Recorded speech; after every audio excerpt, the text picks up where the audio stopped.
sobre a necessidade do juízo final. Uma pergunta óbvia ao se tratar do juízo final é sobre a necessidade dele. Pois se logo após a morte a alma é julgada por um juízo particular, o seu destino eterno já está selado. Nada mudará com o juízo final. Qual, pois, sua razão de ser? O juízo final, ou juízo universal, como também é chamado, é o grande ajuste de contas dos homens com Deus, como também dos homens entre si.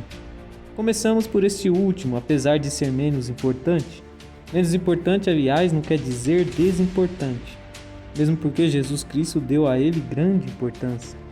Com efeito, quando São Lucas introduz a questão da revelação dos pecados ocultos, Lucas 12, versículo 1 e 2, é justamente a propósito dos grandes hipócritas que no tempo de Jesus eram os fariseus.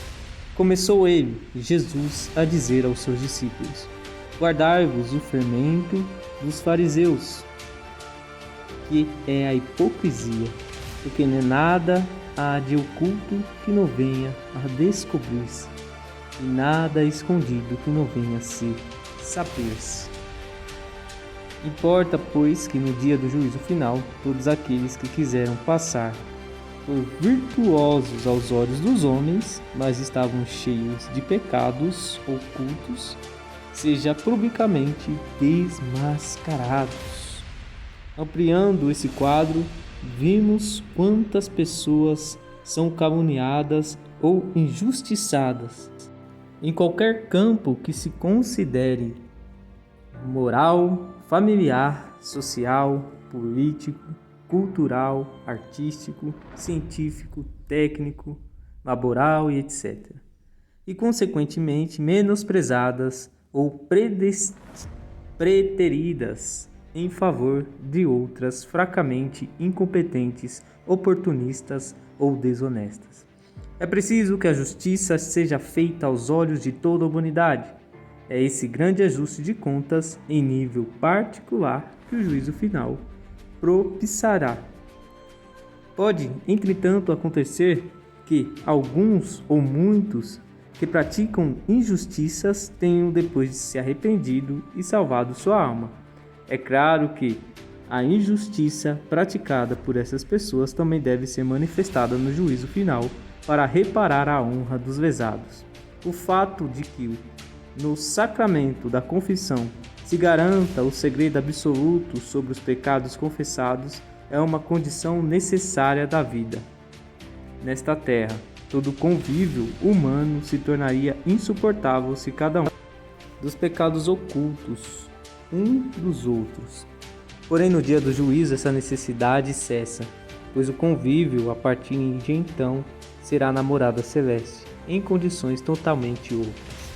Ademais, no juízo se revelará também a seriedade da contrição e rigor da penitência com que cada um lavou seus pecados, o que lhe servirá de louvor. Não é este um mérito pequeno, pelo contrário, é altamente valioso aos olhos divinos. Ter alguém a coragem de olhar de frente os próprios defeitos e corrigi-los, arrancar de si um defeito, dói mais do que arrancar um braço e só se consegue com um auxílio especial da graça, a qual Deus não nega a quem lhe pede. Assim, o mérito da penitência cobre o demérito do pecado, e onde abundou o delito, superabundou a graça, como disse São Paulo em Romanos 5, versículo 20. No fim das contas, a revelação de nossos pecados ocultos no dia do juízo final não se resulta em opróbrio, mas em motivo de ação de graças a Deus, que desse modo triunfou em todas as almas e em conhecimento ao mérito havido no arrependimento. Porém, o juízo final não se restringe ao certo de contas entre os indivíduos e destes com Deus. Nele serão julgados também as famílias, as sociedades de várias ordens, os povos e as nações. Nele, como diz o Catecismo da Igreja Católica, Jesus Cristo pronunciará sua palavra definitiva sobre toda a história da humanidade.